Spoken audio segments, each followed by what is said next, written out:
I'm a flight nurse, a little over 6 years now. Moved into critical care with always the notion that I was going to come fly. I was going to come be a flight nurse somehow, because that's kind of the peak of what I wanted to do with my nursing license. It's really hard to do this job. I went to school and became a paramedic right away. And then I got my job here with Mercy Flights and took my critical care exam. I got that done about a year and a half ago. You never know what you're going to get. You could get multiple flights in one day, you could get nothing. But the day kind of starts with coming in, getting a brief from the last shift, checking all of our equipment, making sure everything's stocked and ready. A little scary, because it's totally different.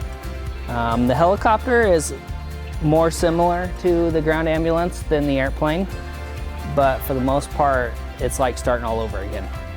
I mean, even though I'm a seasoned paramedic that has been doing patient care for a long time, just all of the activities, the steps we go through to load and unload patients, like I was saying, the medications that we're using are different. Kind of felt like I was starting all over again. We work on everything. We have 2 ground ambulances, we have 3 fixed wings, and we have 1 rotor wing right now behind me.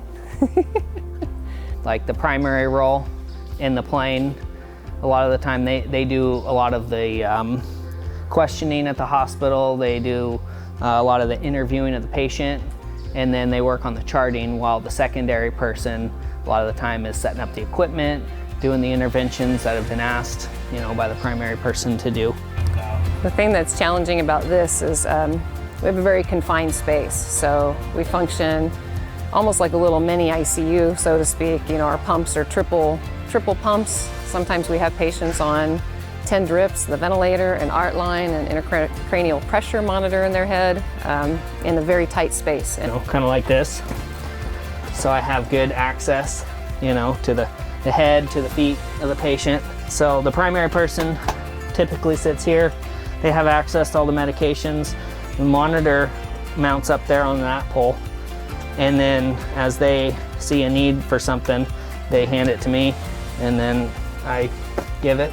If you have a patient here, you're basically right up against them. It's pretty tight quarters, pretty friendly space.